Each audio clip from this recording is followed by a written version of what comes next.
your head like me, you got to wear your clothes with dignity. How it was Look, it's beautiful. I said, sing it along. Look, it's beautiful. Say, I'm black and brown. It's high time that we get rid of that old slave mentality. La, la, la, la, la, la, la,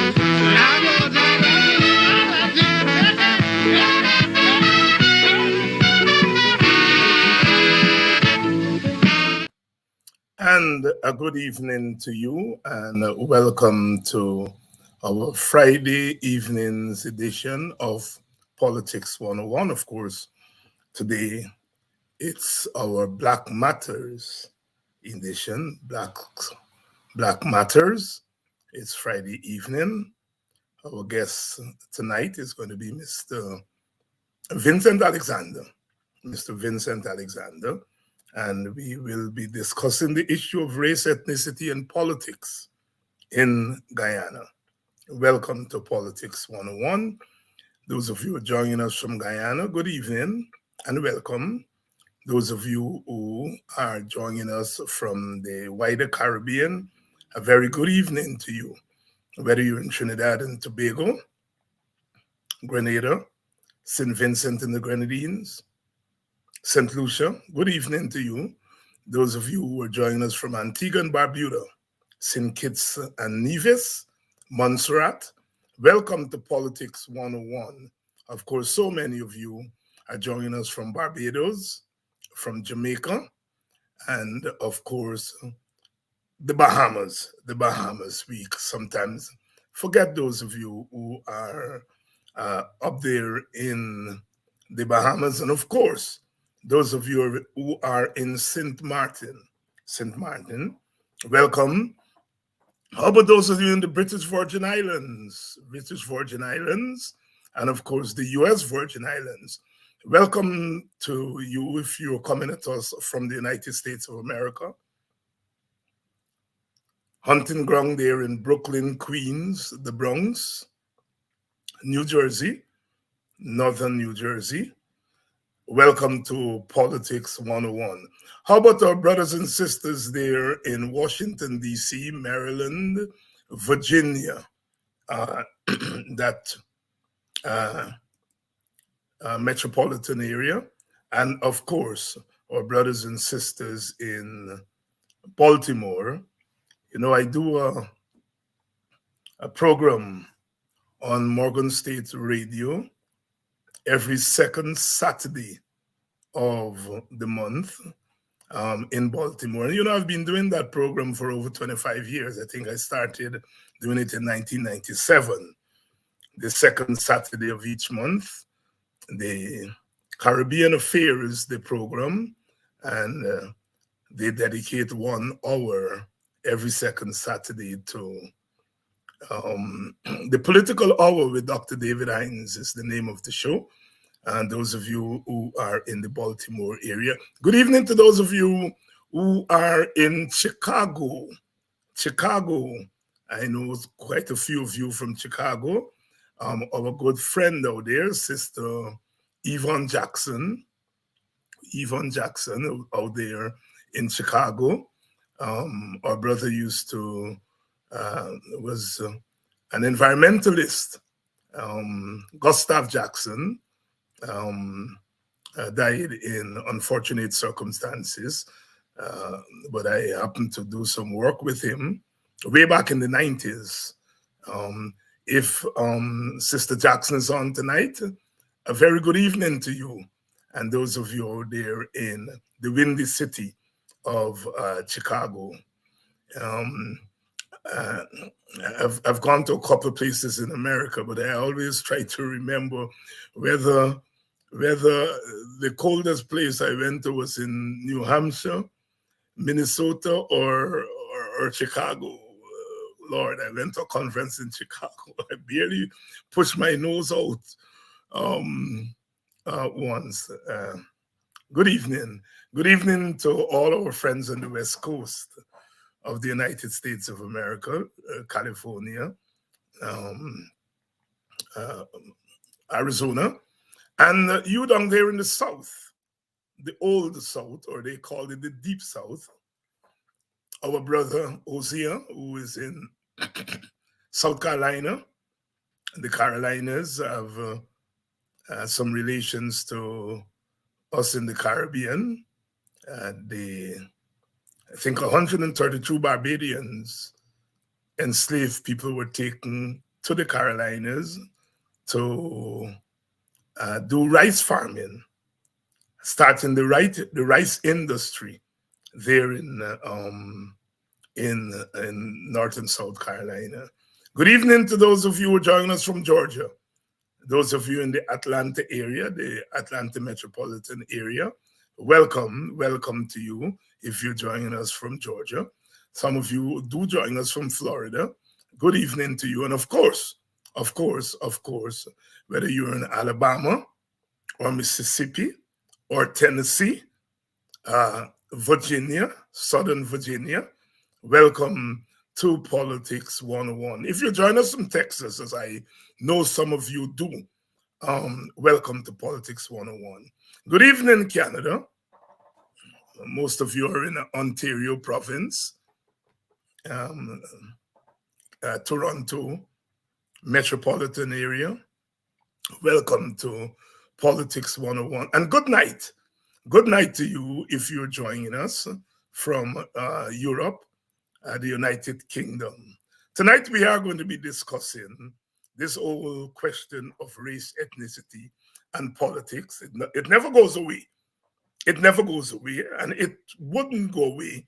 The issue of race and ethnicity and politics, it wouldn't go away. Everyone is trying to come at it from their own perspective, and redefining terms, redefining concepts. We're going to have our brother Vincent Alexander on tonight, and while he's here, we'll take the opportunity to catch up on what's happening at GCOM, what's happening at ITPADA-G. You know, we try to squeeze as much from Vincent whenever he comes on, because he wears so many hats.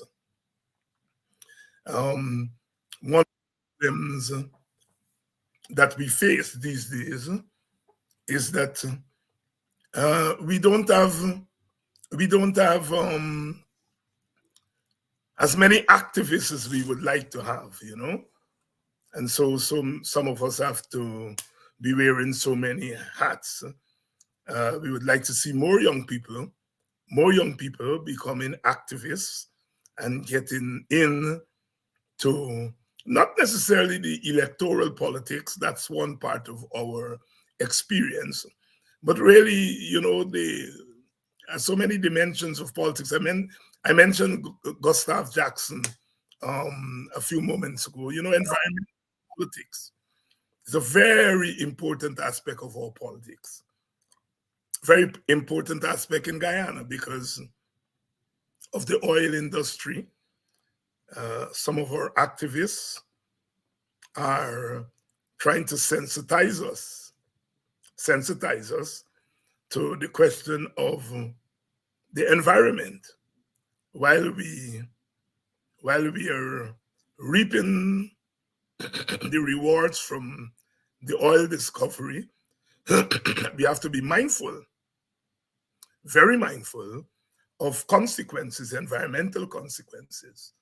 You know, if there's an oil spill, how do we deal with that? So, you know, environmental politics are very, very important. Very important. Those of us who are in the United States, North America, remember that Valdez oil spill. And even in Guyana, at the time of that company, the name escapes me at the moment, that was there, you know, mining gold, and you know, they had a chemical spill in Guyana, and I wonder whatever happened to that issue, if it was ever amicably resolved. Um, and so we have to be mindful of the environment. We'll try to get some of the environmental activists to come on to our show to talk a little bit about that. Good evening and welcome to Politics 101. It's Friday.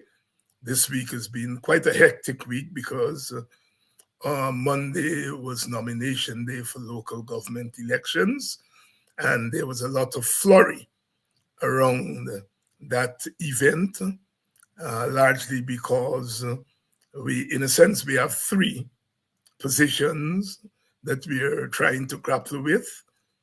The PPP trying to use the election as a battleground for their total control of the country. Then we have the PNC, which has decided that it had to contest the election partially in order to prevent the PPP from getting total control of their strongholds, especially the urban areas, Georgetown, Linden, New Amsterdam, Bartica. And then we have the AFC and the WPA, which have announced that they would not be participating in the election. And so those three positions are there, and the citizens have to navigate that those three, if you will, contending positions. For us in the WPA, we are very clear. Our position is that we will do nothing to give comfort to the PPP. We will do nothing to help the PPP. And we will do nothing to undermine opposition solidarity. I repeat, we will do nothing to give comfort to the PPP. We will do nothing to help the PPP in its agenda. And we will do nothing that would undermine opposition solidarity. That is our position at this hour as we look at the local government. That is our position as we look at the local government election. Good evening and welcome to Politics 101. Last night I had a couple of the young people from the PNC on, and we are going to be checking in with them as the weeks roll on. But don't forget that there is still that court case.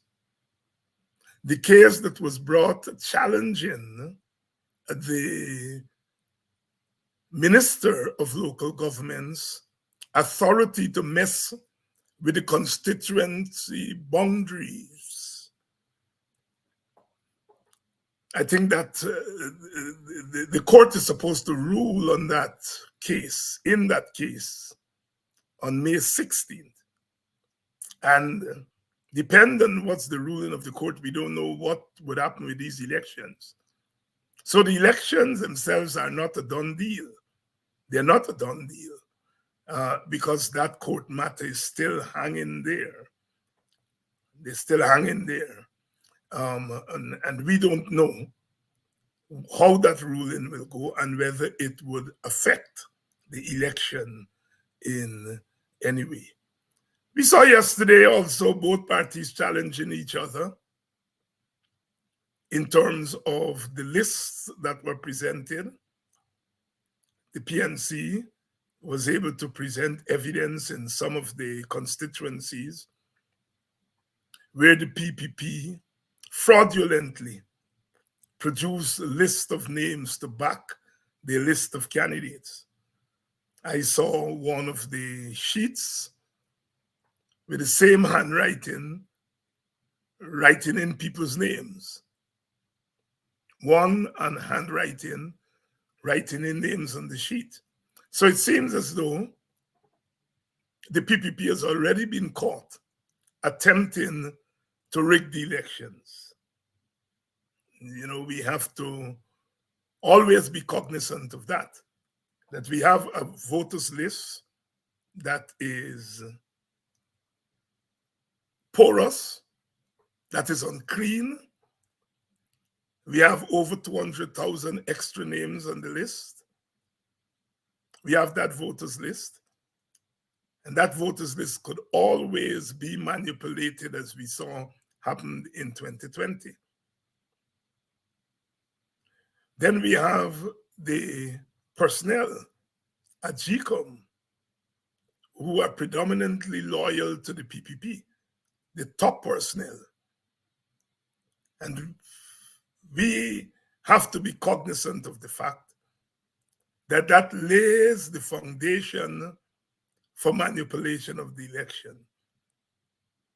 We don't have any means of ensuring that the 200,000 people and perhaps more who are on that list cannot vote. We have no means of ensuring they don't vote.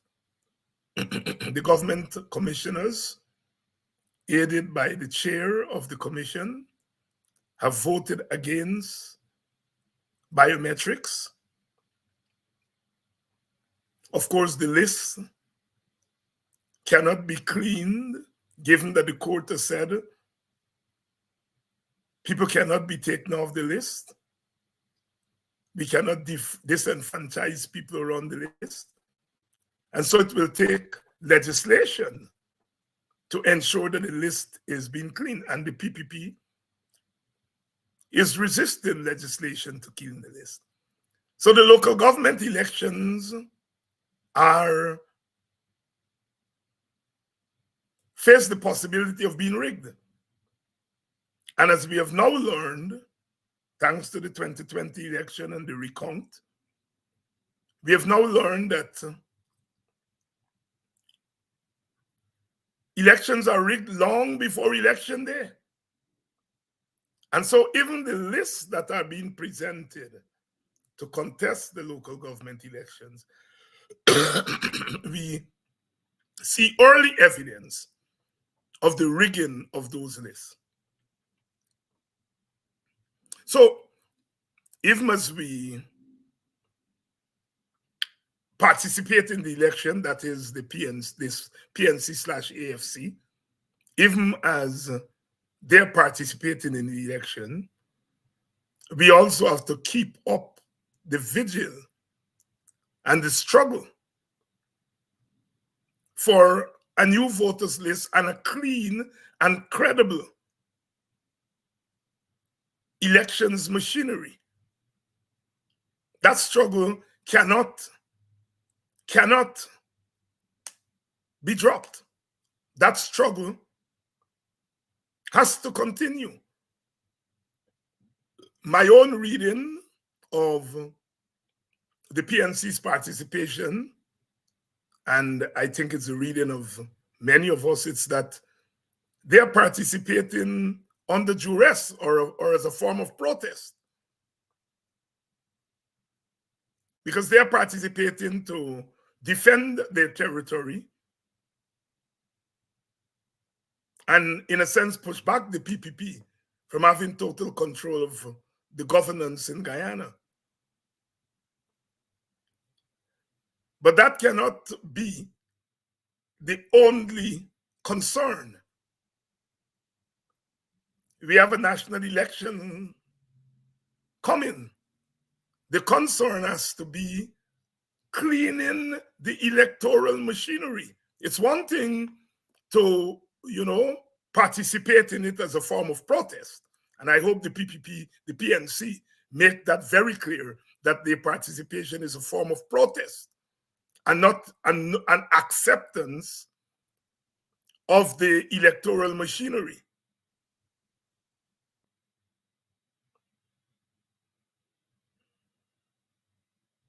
That electoral machinery has to be cleaned. I shudder to think that we would go to a national election with that voters list,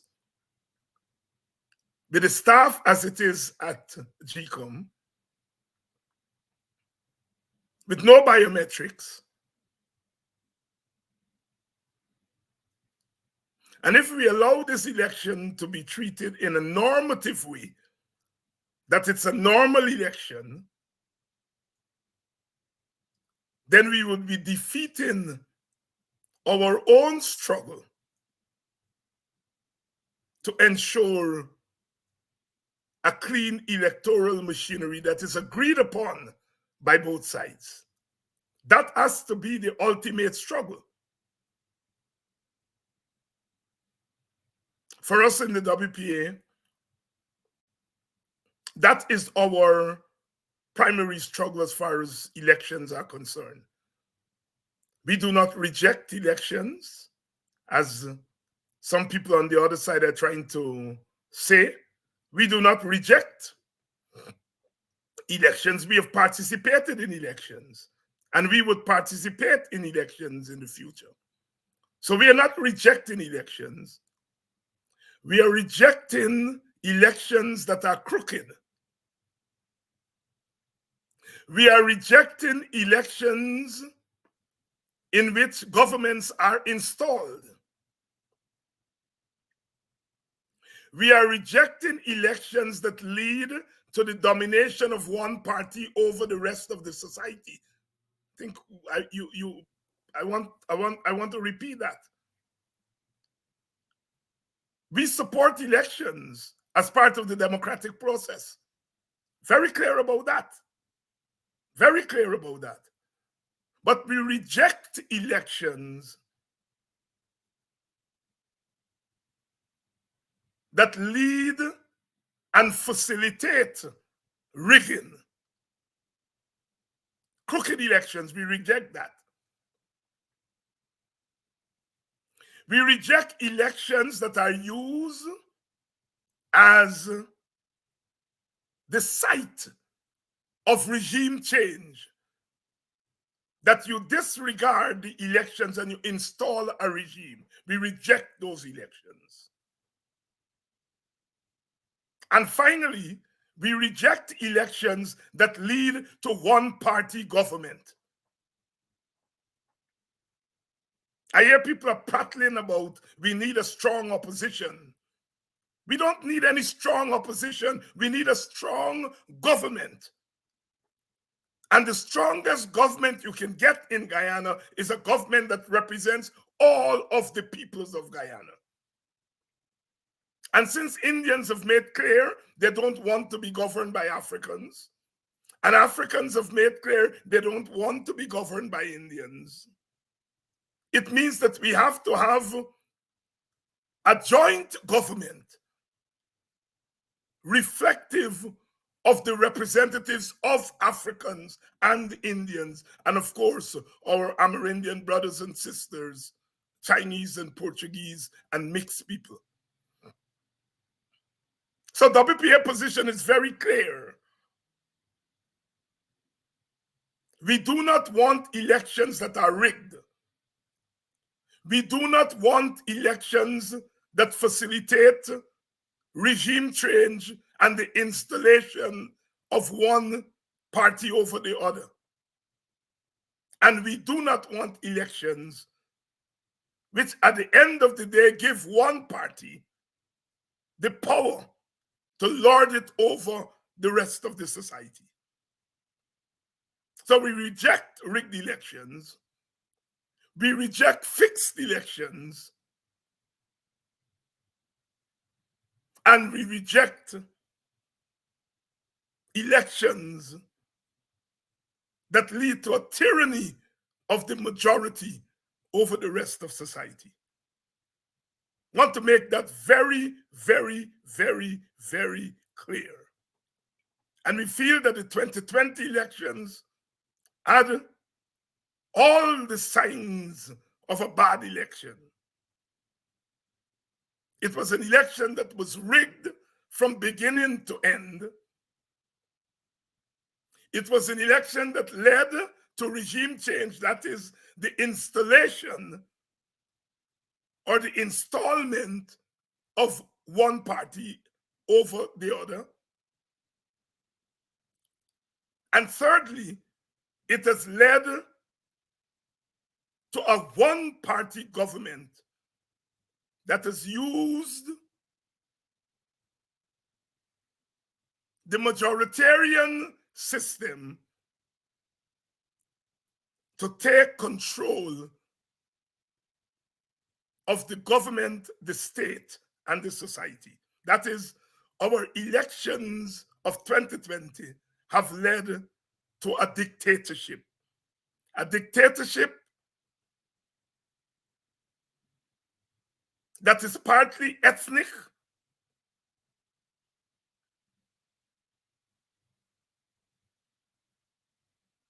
that is partly fascist,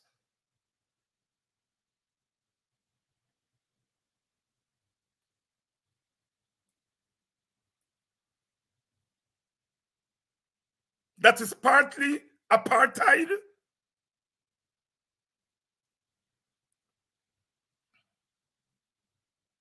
that is what the elections of 2020 have led to. And we are at this critical juncture that we have to fix our electoral system.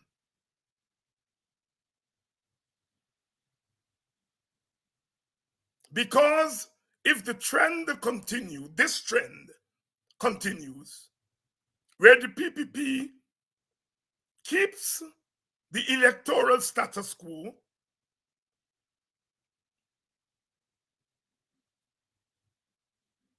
that allows them to rig the elections, and they continue to be sweet with the external forces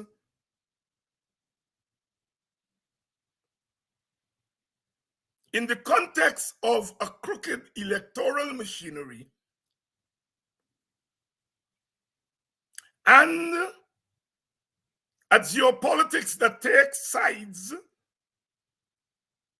because at the end of the day, foreign companies and foreign countries look after their interests, not our interests. And if their interest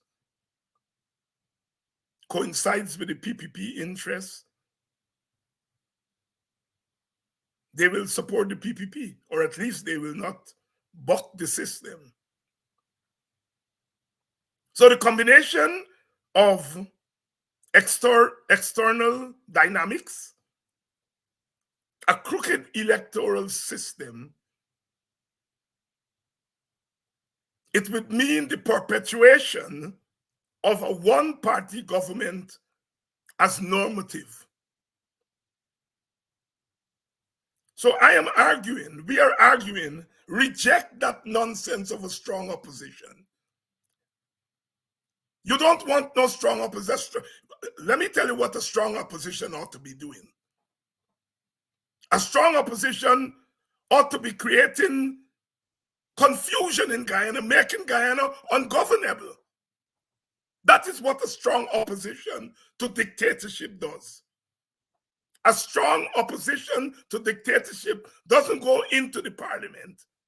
A strong opposition to dictatorship would make Guyana ungovernable.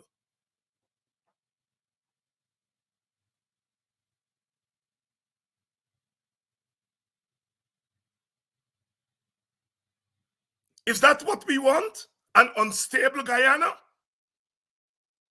So I reject that notion of a strong opposition. I want a strong government. And the strongest government we can get is a government of all of the people. And some people believe that power sharing is, the PPP puts it as though we want their power. According to a crooked election, they got 51% of the vote. That is all they're entitled to in the government, in a crooked election. So power sharing is not begging them for their power. Power sharing is affirming that 49 cannot mean 0 and 51 cannot mean 100. That is what we have now.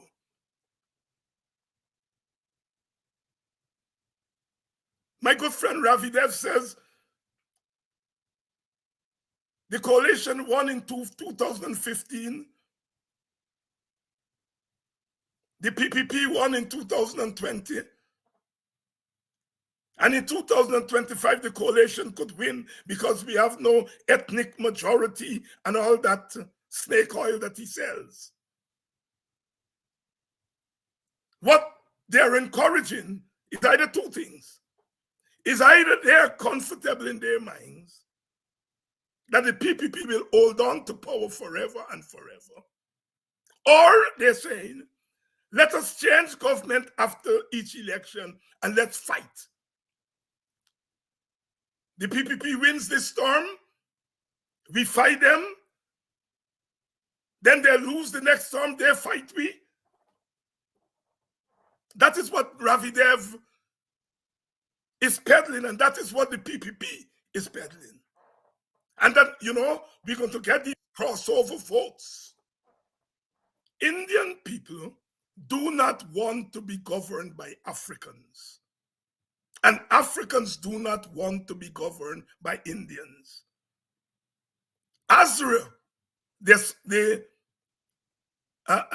Society for Racial Equality, the African Society for Racial Equality, headed by Sidney King and H.H. Nicholson in 1961, in putting forward the power sharing arrangement, said that they had come to the conclusion that Indians do not want to be governed by Africans, and Africans do not want to be governed by Indians. And all the elections we have had since then, that is the verdict. That is the verdict.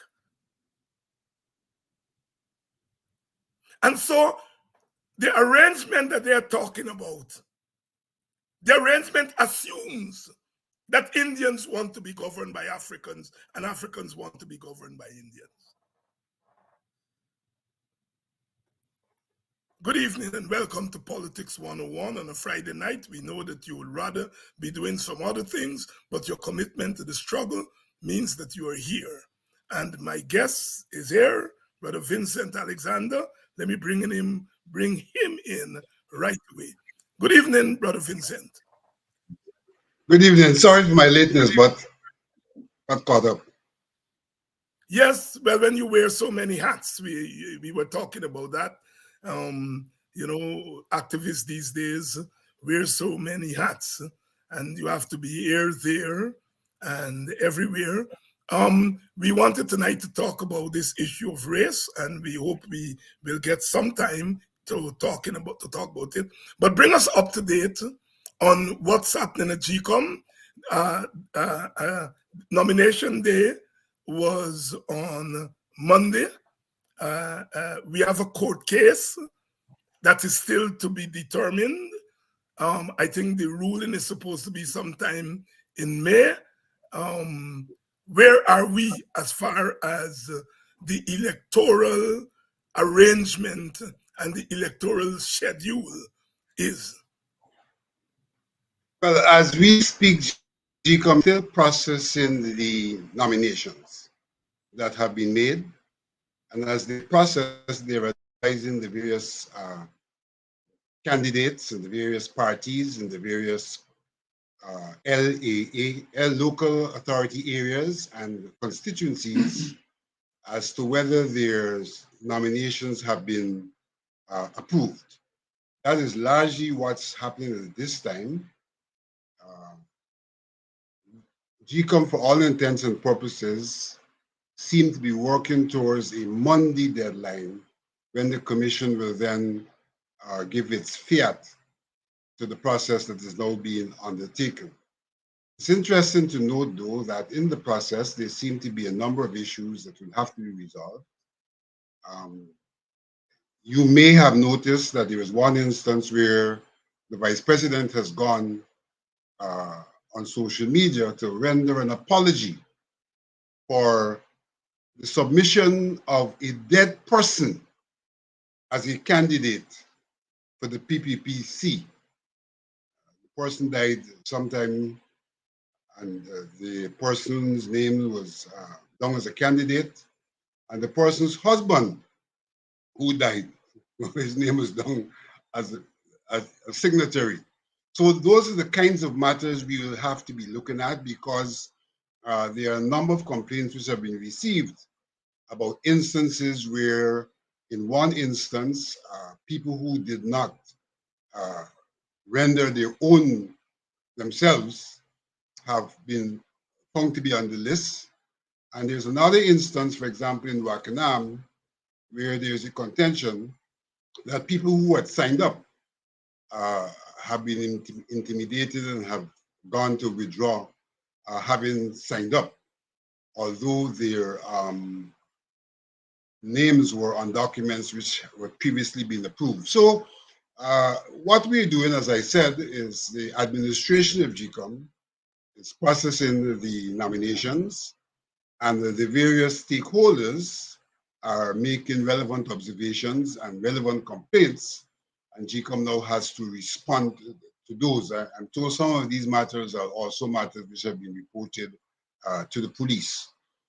So that for me, where I sit, that one incident is enough. You don't need more than one in this instance. It's enough for me to continue to contend that we have difficulties in terms of a bloated list. Not only do we have difficulties in terms of a bloated list, we have people who are prepared to use the names of dead people. I mean, it is probably very strategic and astute of the vice president to render an apology. But the fact of the matter is, there was someone representing his party who saw it fit to use the name of a dead person, and not one dead person, two dead persons.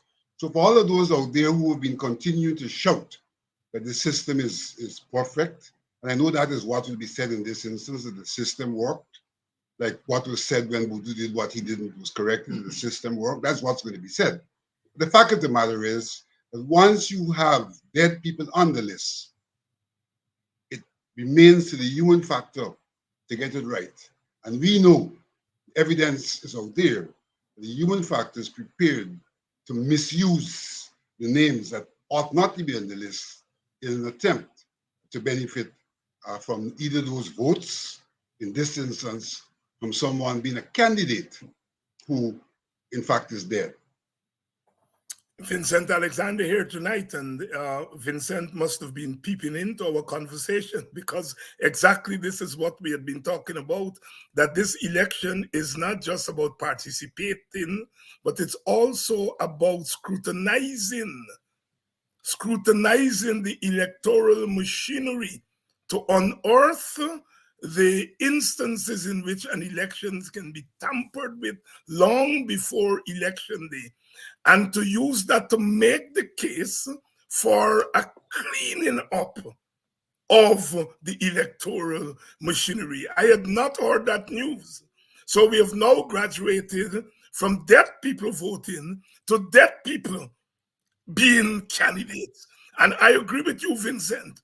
I don't need 1,000 instances. One instance is enough to make the case that you cannot leave it to human beings, to partisan people, to use their discretion to make the system work. It's like saying you leave $1 million and you put somebody to watch man the $1 million. The cat to watch the milk. To watch the milk. You put in the cat to watch the milk. And I agree with you. We don't need 1,000 instances. So You have confirmed what we've been talking about before you came In on. fact, it's the relatives, the children of the dead persons who came forward asking GCOM to take down the names of their dead parents.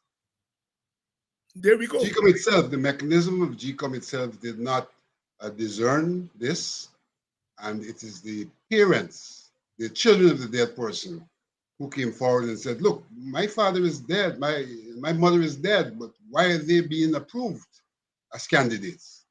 Please undo this. And this is interesting, because during the course of the claims and objections, we raised this matter of proof.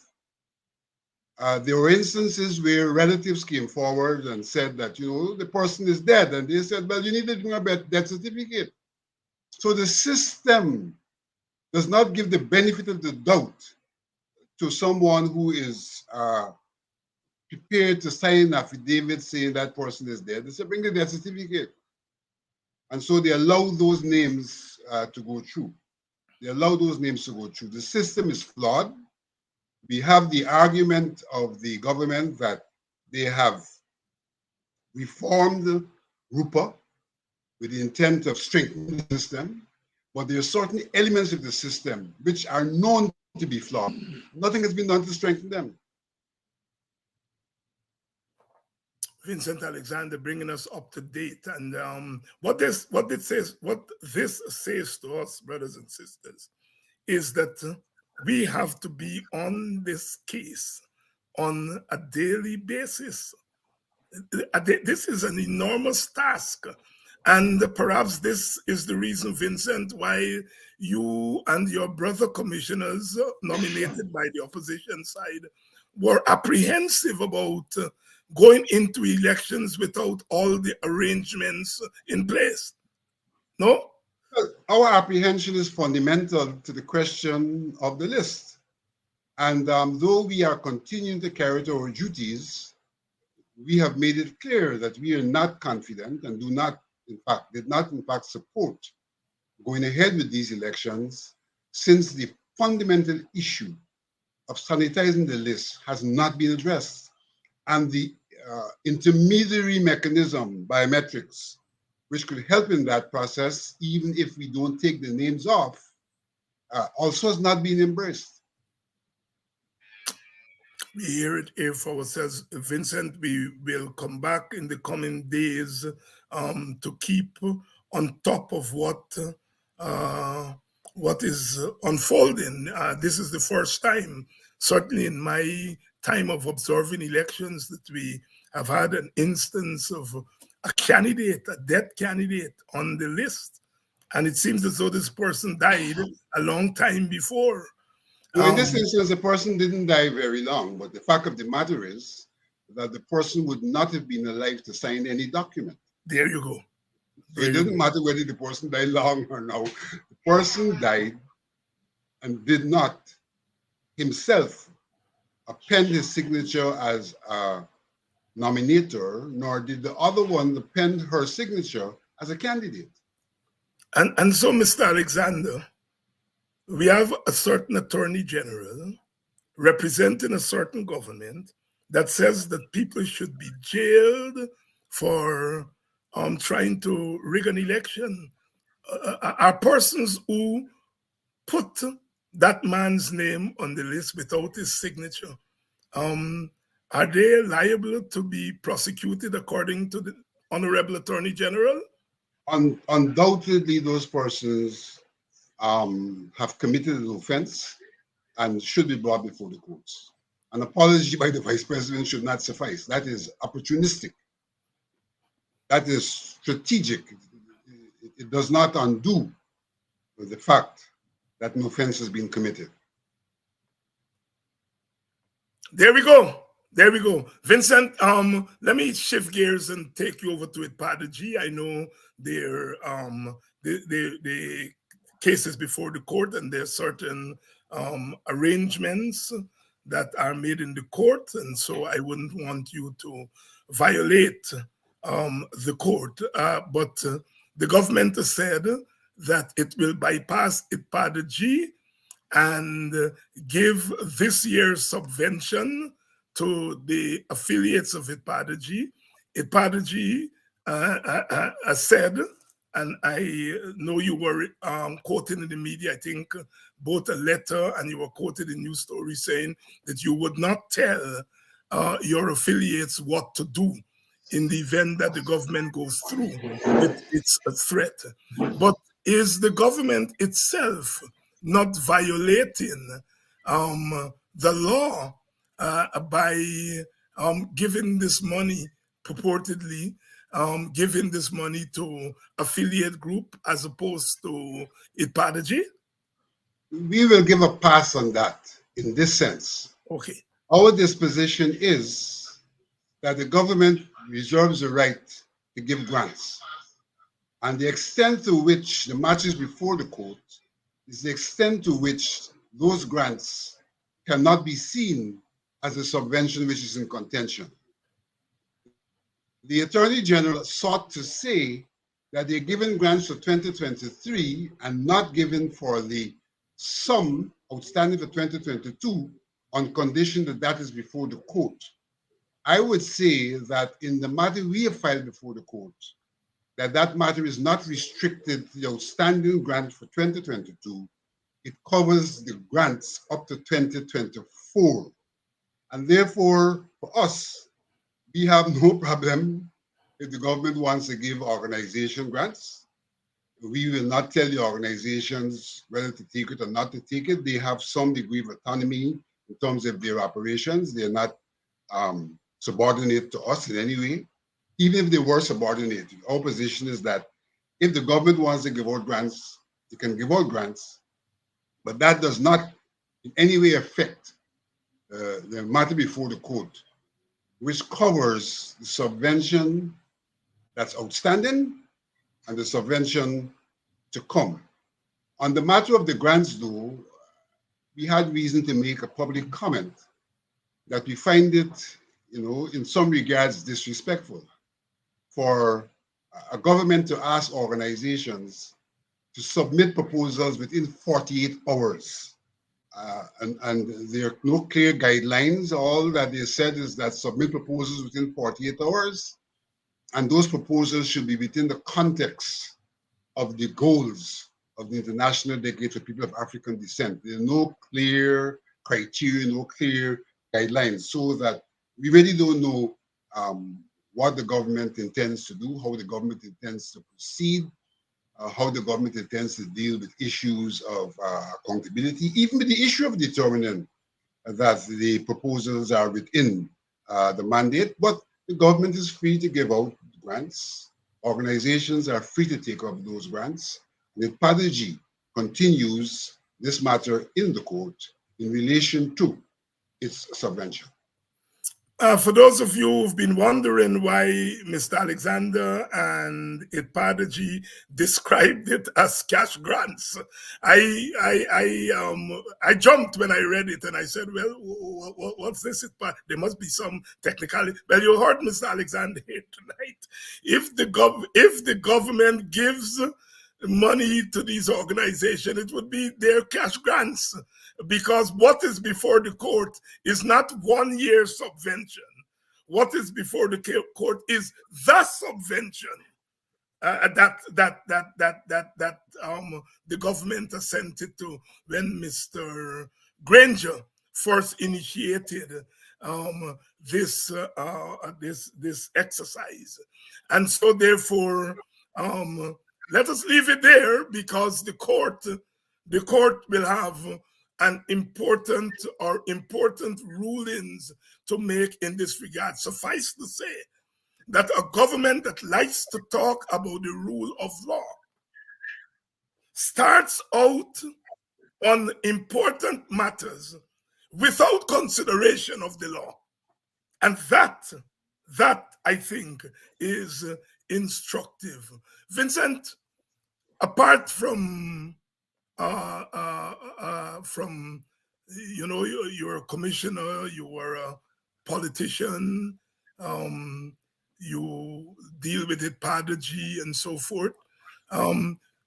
You also take an active interest in the issue of race and ethnicity and the challenges that that we face as a society in navigating these constructs. The other day, I pulled up something that you wrote decades ago in a magazine that was edited by Professor Selvin Ryan called Caribbean Dialogue. You remember that? Um, Yes, I do recall that. I pulled it up the other day as I am writing something, an academic article, and I wanted to use it. So you're not a just come when it comes to this issue of race and ethnicity. You were part of that group of people from the PNC who engaged this subject actively 30 years ago. The question of race, ethnicity, and governance in Guyana. Uh, that issue never went away. It has always been there. But instructively, and I suppose justifiably, in this new era of oil, the issue presents itself anew. And I was looking at a program the other night where this discussion was being had. You didn't say much. Um, and as I sat there, I understand why you didn't say much, because it was difficult to say much, given the tenor of the conversation by the other panelists. They were making assumptions about Guyana, in my humble opinion, that do not fit reality. They were talking about democracy and ethnicity outside of the real meaning of what that means. And I think what the fundamental error that all of them were making, some I think intentionally, because I think Ravinev knows better. He knows better. I don't know about the others, but I know Ravidev knows better. And I think the fundamental error is that Africans do not want to be governed by Indians, and Indians do not want to be governed by Africans. Of course, that's that generalization, and that our electoral returns have, in a sense, proven this. Um, would you please comment on that that assertion? Well, the first thing I would say is that Guyana is a plural society. Mhm. And plural societies can be configured in various ways. Um, you can have a plural society where there is one ethnic group, but there's strata. You can have a plural society where there are ethnic groups. In the case of Guyana, the plurality is more or less around the fact that we have ethnic groups. There's no automaticity that ethnic groups can't work together. But when one looks at Guyana's history and the way in which things have evolved, that is what lends to the difficulty. That's what lends to the difficulty. Ethnic groups are naturally different from a cultural belief and other perspectives. So they're naturally different. So they're naturally challenged as to how they could work together given their differences. However, when you're in a situation like the one in Guyana, where the ethnic groups have been historically pitted against each other, then the difficulty of them working together arises. And the tendency is for the groups attempting to have dominance one over the other. And in those circumstances, one has to seek to create a system that allows for the groups to be involved without domination, allow the groups to have their diverse interests looked after, and allow the groups to collaborate on the question of the commonalities so that you have a cohesive system at work.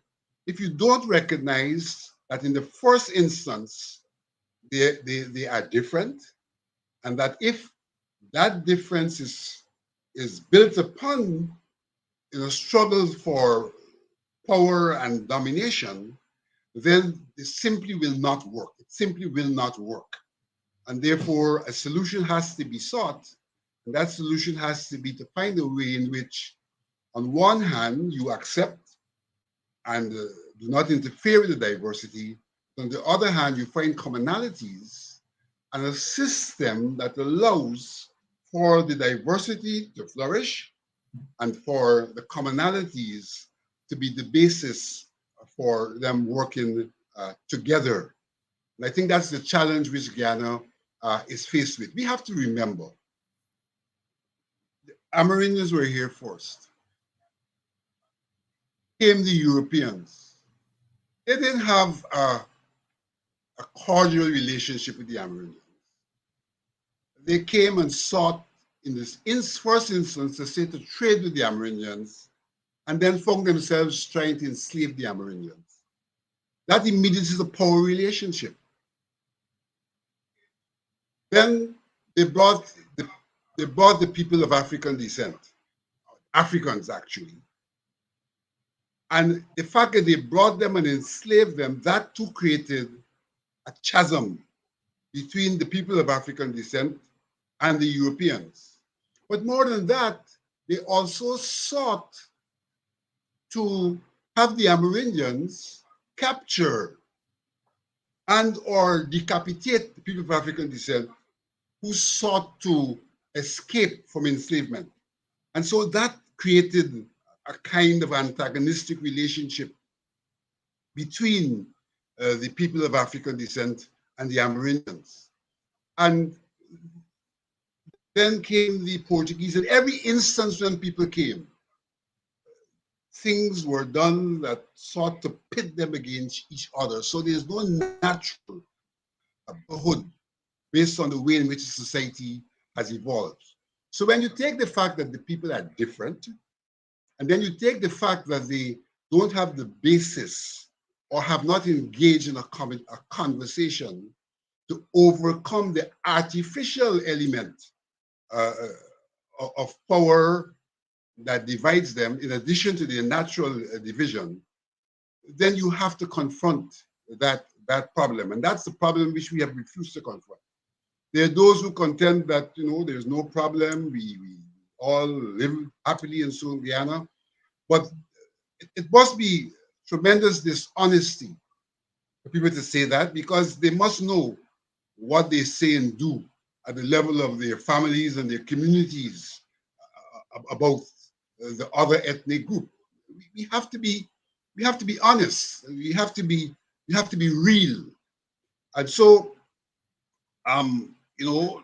when people attempt to raise this question, some people say, well, you're a racist.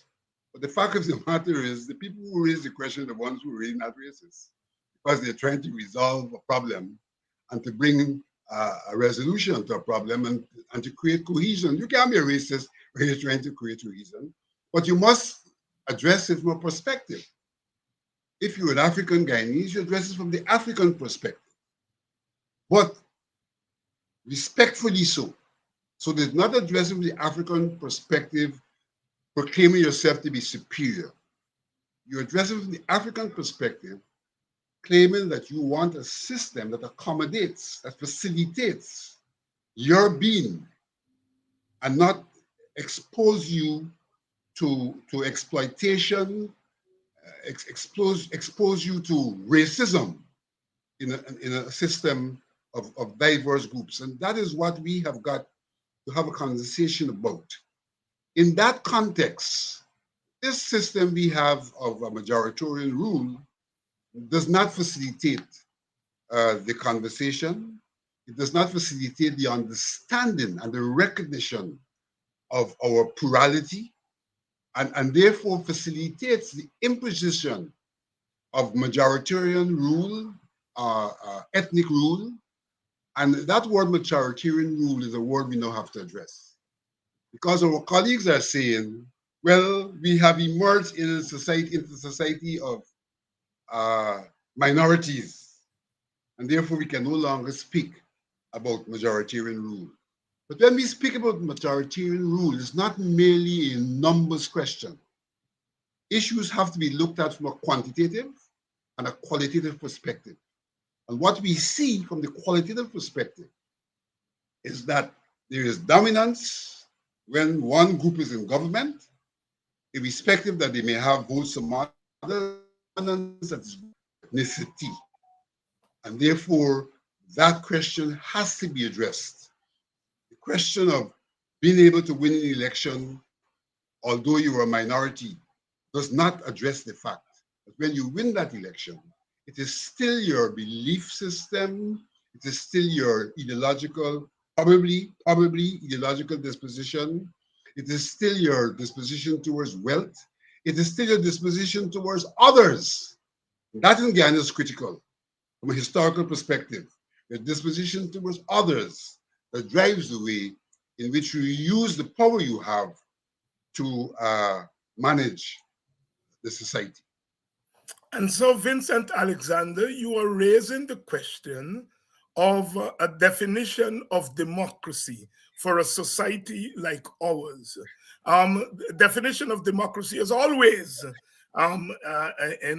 engage scholars and thinkers and activists.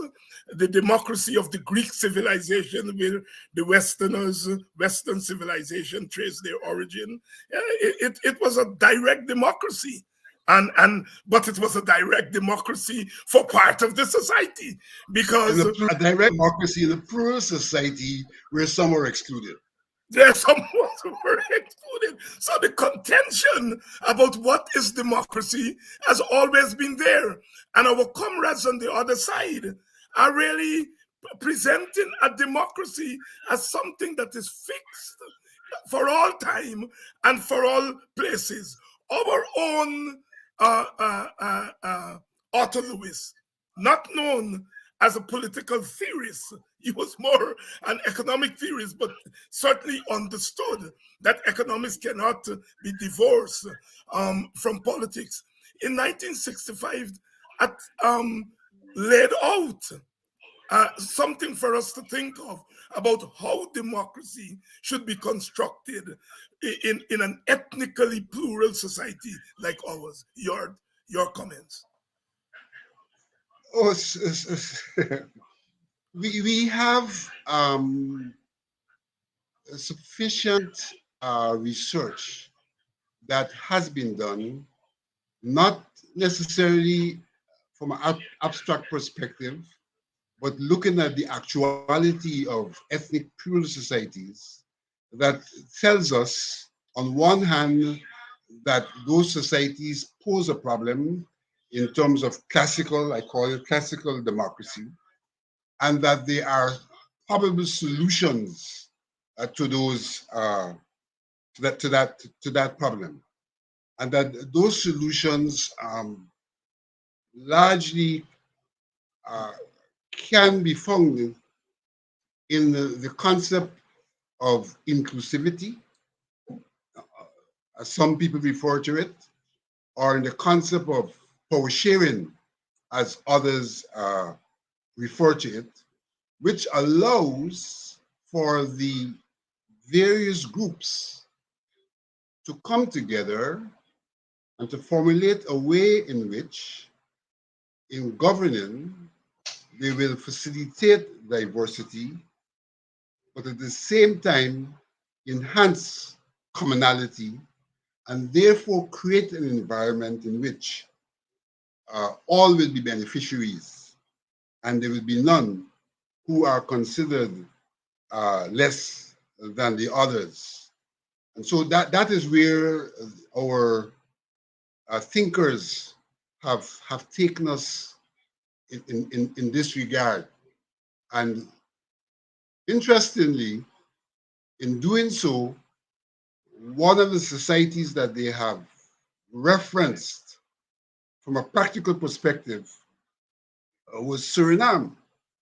That although Suriname may not have had a formal power sharing arrangement, what we found in Suriname, and this was referenced, I think Fornival may have referenced Suriname, what we found was that every time they had elections, after the elections, based on ethnic parties, there were three essential ethnic parties in Suriname at one time. One which was referred to as the Creole Party, One is referred to as the Hindustani Party, and one is referred to as the Javanese. Javanese. Those parties would come together to collectively form the government so that in the decision making, in every instance, they would take into consideration how their decisions impact the various groups and therefore have a decision mechanism that would facilitate a cohesive society. So what we have is a theoretical situation on this matter, but we also have seen applications of that in practice. And Suriname, I would suggest, is a relatively good example of how that has occurred. There are other places where these issues have been addressed, not necessarily under power sharing as a formal mechanism, but certainly attempts to ensure that there is a certain level of integration into the governance system that does not diminish diversity, but enhances diversity whilst trying to address commonalities all within one matrix.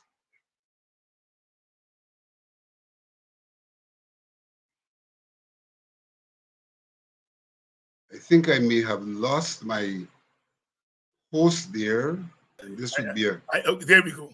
And you're quite right, Vincent. In places like Kenya and Zimbabwe, where there was actually ethnic violence, and the power sharing was put in place to actually stop the violence.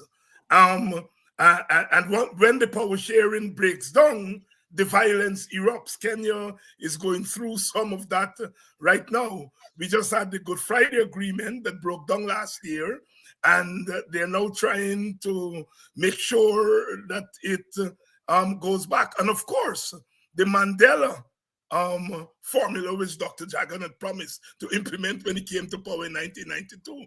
Mandela preempted all of that by when he took power, ensuring that the apartheid party part of the government. was part of the government. You see? And so we have these instances where people are saying it is not trust that must drive power sharing. It is to ensure the security of all ethnic groups that is most important. Vincent, I heard you the one time that you intervene on this issue of ethnicity, you made a profound point that set me thinking for the last couple of days. And that is, how do parties treat with this question of ethnicity, especially parties which draw their support from ethnic groups? Is it that these parties must say that we draw our support for ethnic groups, but we are multiracial, therefore giving the parties, as we do in Guyana, a choice to say, I represent Africans, or I represent Indians, or I am multiracial? You put forward a brilliant formula as to how parties should treat with the different ethnic groups in their party, to then deal with national issues and ethnic issues at the same time. Over to you.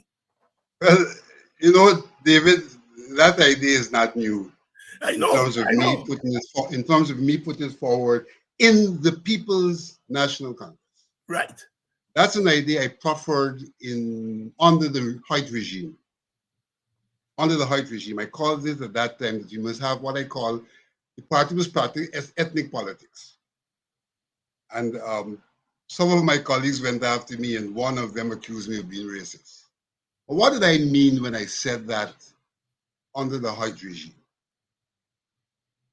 You can't, from what we've been saying, you can't have an ethnic party impose itself on the nation. Any party that seeks to govern a plural society must find a way itself to represent that plurality. Let's find a way to represent the plurality. And therefore, the party has to recognize that in governing, they have to address the issues that are peculiar to the various ethnic groups. And their policies have to be responsive to the peculiarities of the ethnic groups, and it has to be open and overt, that we are responding to the issues that confront each ethnic group, in as much as we are going to be responsive to the issues that are not ethnic. Foreign affairs is not ethnic. Security is not ethnic, particularly defense is not ethnic. And so the party itself has to have a mechanism to come up with policies that are responsive. The fact that these parties may have minorities from the ethnic groups in them provides an opportunity. Because what the various ethnic groups could do at the level of the party is to be a connecting rod between the ethnic group and the party, and to bring to the party the issues confronting the ethnic group they're from, and to take to the ethnic group they're from the positions of the party in relation to dealing with their problems. So that in the party, what happens, there's an ongoing conversation that seeks to address issues concerning the ethnic groups, and there's a kind of a consensus across the ethnic groups in the party as to how these matters can be resolved. So it becomes party policy, although a particular policy may be addressing the problem of a particular ethnic group. So as party policy, all of the party people can speak about it, but the particular ethnic group is represented by persons who can relate back to and fro. And then the same party will then have discussions about things that are not ethnic, things that are common to all Guyanese, and again arrive at policies and programs to address them. So the overall party position would be one which accommodates, addresses, responds to diversity as much as it responds to the commonalities of the diverse groups. And so in that way, you would be responding to a state that is plural in a manner that provides for cohesion insofar as each group is given space in relation to its peculiarity, as much as we all occupy space in relation to the general issues. And you know, David, in 2007, when I was nominated to run for the leadership of the People's National Congress Reform, people seem not to have understood when I said we need a new political culture. That was my mantra, a new political culture, not a culture of dominance, not a culture of people trying to outmaneuver each other, but a culture of the kind of governance that I just spoke to, kind of governance I just spoke to. And that is not a matter of trust. It's a matter of necessity. It's not a matter of trust. It's a matter of necessity. It's a matter of understanding that if we are all in one boat and we do not want the boat to sink and or to stand still, and we want the boat to go forward, we have to find a way in that boat where we can paddle collectively in a direction that allows the boat to go where we want it to go, serving the interests of all of us who are in the boat. And that's the challenge. It's not a matter of trust.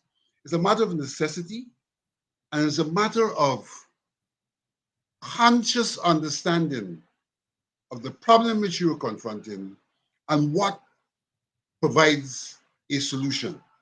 And anybody who tells you that you have to develop trust first, that person is not serious in the first instance in recognition of the problem and has not thought through the problem in a way that can lead them to a logical conclusion as to how the problem should be confronted.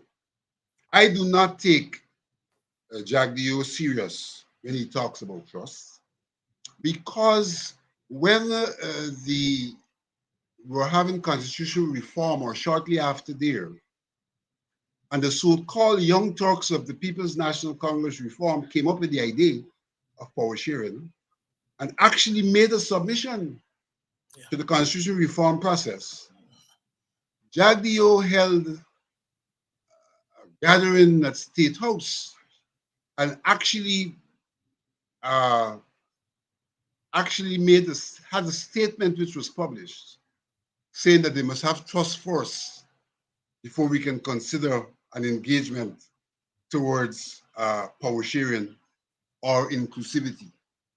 And here again, when the question is posed, he's gone back to over a decade ago, saying must have trust. And the question I would ask him, what has he done to engender that trust? He was in government for 23 years. What did he do to engender that trust? But in fact, it's not a matter of trust. It's a matter of reality. It's a matter of recognizing what the problem is. It's a matter of being selfish in some regards, because if you recognize what the problem is and you want a solution that will be beneficial to you, and the fact of the matter is if you don't have the solution, nobody benefits, then you could selfishly engage in the exercise, searching for a solution. So, this is not a matter of trust. It's a matter of being reasonable, being intelligent, and being committed to a kind of society other than domination. And those who refuse to engage in this exercise, in fact, are seeking to continue a system of domination to the detriment of the people at large. It cannot, it will not, and it has not worked anywhere in the world. Whether it's Norway, whether it's Germany, whether it's Malaysia, whether it's Suriname, they have confronted the problem in one way or the other, consciously in the first instance accepting the problem exists, and then moving on to try to find solutions. Our biggest problem is that we deny. We are in a perpetual state of denial, and therefore are not opening the doors to a probable solution to our problem, and are maintaining a status quo which is not beneficial to any set of Guyanese and to Guyanese at large. Vincent, you know, you and I and a few other African Guyanese have constantly been trying to engage our brothers and sisters on the other side in open conversation. We have appeared in many fora that are dominated by Indian Guyanese, and I've tried to open a conversation, but I looked on with dismay the other night as our comrades on the other side have made value judgments about the PNC. And to say the PNC has to do this, the PNC has to do that, and the PNC has to do that. And they're not recognizing that they are, given the nature of our ethnic politics, they are saying, well, African Guyanese have to do this and have to do that before this can happen. In a sense, really, and I don't think they quite understand it. I am not sure that Ravi doesn't understand it. I think he understands. In a sense, saying there is a guilty party, and by extension, a guilty race.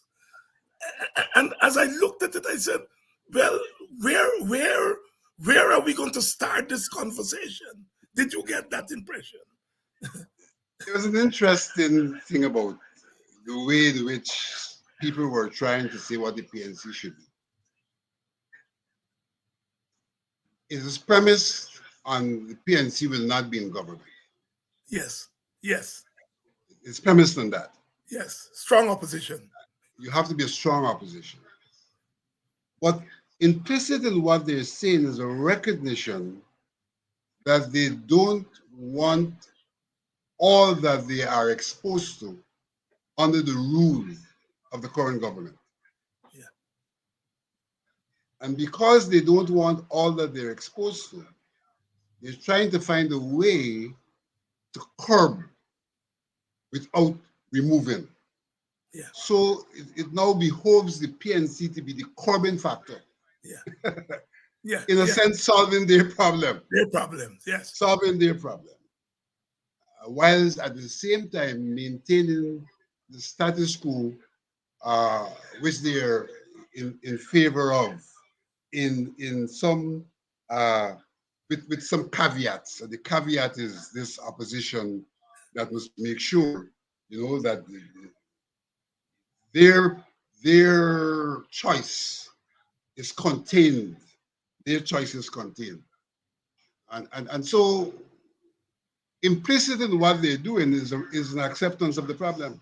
Yeah, Implicit in what they're doing is an acceptance of the problem, though they don't seem to accept and or understand. And I do agree with you that I think Ravidev is in a different position. I have seen Ravidev um, in some regards like an undulating curve. There are times when he's almost there, and there are other times when he recedes.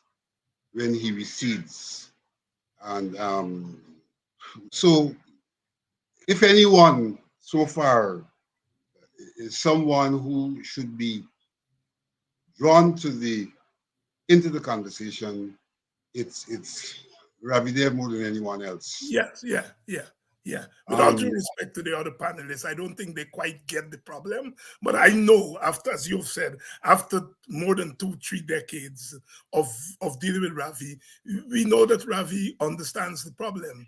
Um, and I think he has to navigate between the trajectory of Indian dominance and his belief. I do think he believes that Indian people are subjected to the threat of insecurity, even when the government is in office. And I think he's trying to work out how to how to keep the trajectory of Indian dominance while at the same time protecting the security of Indians, and thus putting the burden on either the dog or, as he said, the tail that is wagging the dog, and we know who his references with that tail. And I think it's a difficult proposition.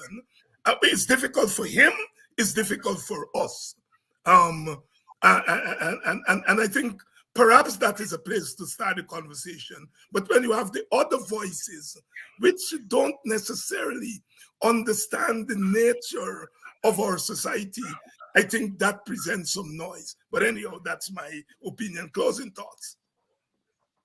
the proposition really, the conundrum Ravi finds himself in is a real conundrum Yeah, of how do you, on one hand, pursue class interests in the context of ethnic dominance.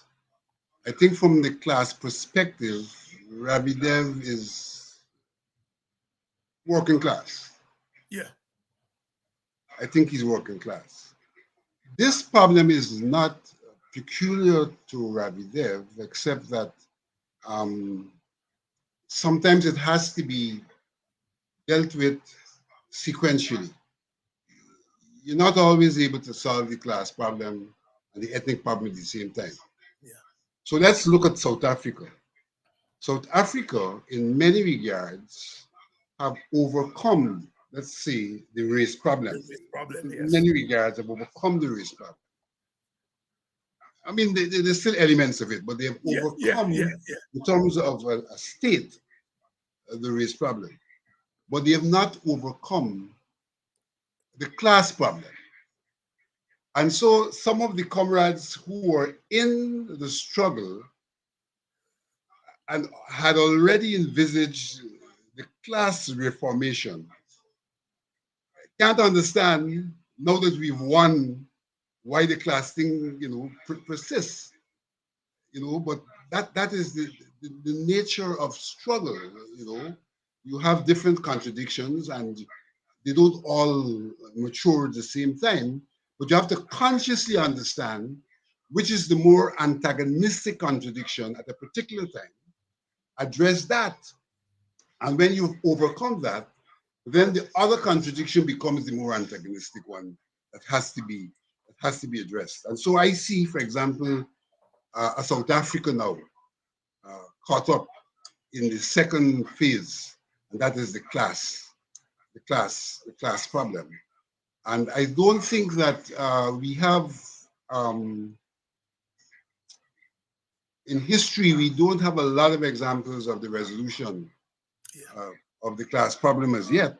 Suffice to say that I would argue that there seem to have been some convergence. Nobody talks about the convergence theory these days, but I think in practice, when one looks to the Nordic and the Scandinavian countries, that there's some element of the convergence that has taken place, and it has lent to the stability of those societies and has lent to the enhancement of the lives of all individuals in those societies, though there's some differentiation, but at the bottom line is relatively uh, good for everyone because of the way in which they have addressed the problem from a standpoint minimize the wealth gap and allowing everybody to benefit from the wealth of the country. And I think that is where one has to look for a solution when you get to the second stage. How do you, minimize the class antagonism by virtue of the way in which human welfare is looked after? Because class struggle at the end of the day was about human welfare, pitting classes against each other. But the solution is how do you reduce the antagonism between classes, uh, even as they continue to be classes. Thank you very much, Vincent Alexander. As all of you, most of you, are indicating a fascinating discussion that certainly has to be continued, uh, uh, and we certainly will continue this conversation because I think it's essential. In any struggle, at any time in history, thought is extremely important. I know sometimes the day-to-day politics is so grinding on the nerves, on the dignity of people, that we sometimes don't privilege thinking through, and thought as part of action, and action as an extension of thought. But as we have learned on this program and other programs, it's essential. Vincent, thank you so much for Just let me say one parting word, which I may have said in many words before. yeah. But any political party that wants to resolve the problem has to itself or see itself as a microcosm of the problem. Yeah, And therefore, the way in which it deals with its own internal relations has to reflect a commitment to a resolution of the problem that it then externalizes into the wider society. I completely agree with you. I completely agree with you.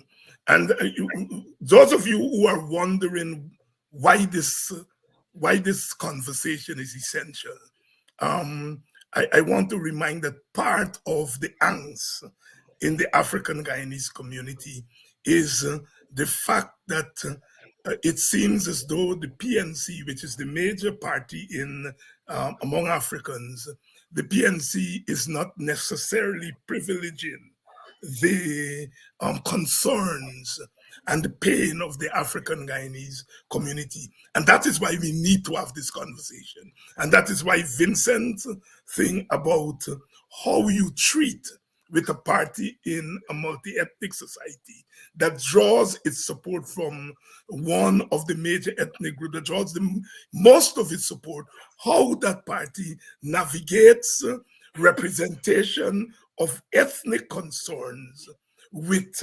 governance at the national level, whether that governance is a single party governance or a power sharing governance. And that is why this discussion tonight is important, because it's at the bottom of the bewilderment that we see in the African Guyanese community about representation by political parties. Vincent, again, thank you very much, and we shall continue this conversation. Thank you very much. And thank you all very much, those of you who stayed on with us. We are certainly going to continue this conversation. As I said, there is a place. There is a place for ideas. No country, no struggle, no ethnic group has advanced without ideas. Ideas and practice are interconnected. Ideas flow from practice, and practice inform ideas, and ideas come back and inform practice. And we are going to hold to that practice. Good night. On the weekend, we are going to have our podcast, The Open Word with Dr. David Hines. Look out for that at our usual time, 7 o'clock. 7 o'clock on Saturday and Sunday, we're going to have our podcast, The Open Word, with Dr. David Hines. So until tomorrow night, when we come back with The Open Word, have yourselves a good and a relaxing Friday night. After all, it's Friday night. If you hear that, black is beautiful. Santa Claus. Black is beautiful. It's a texture. Lift your head like me. You got to wear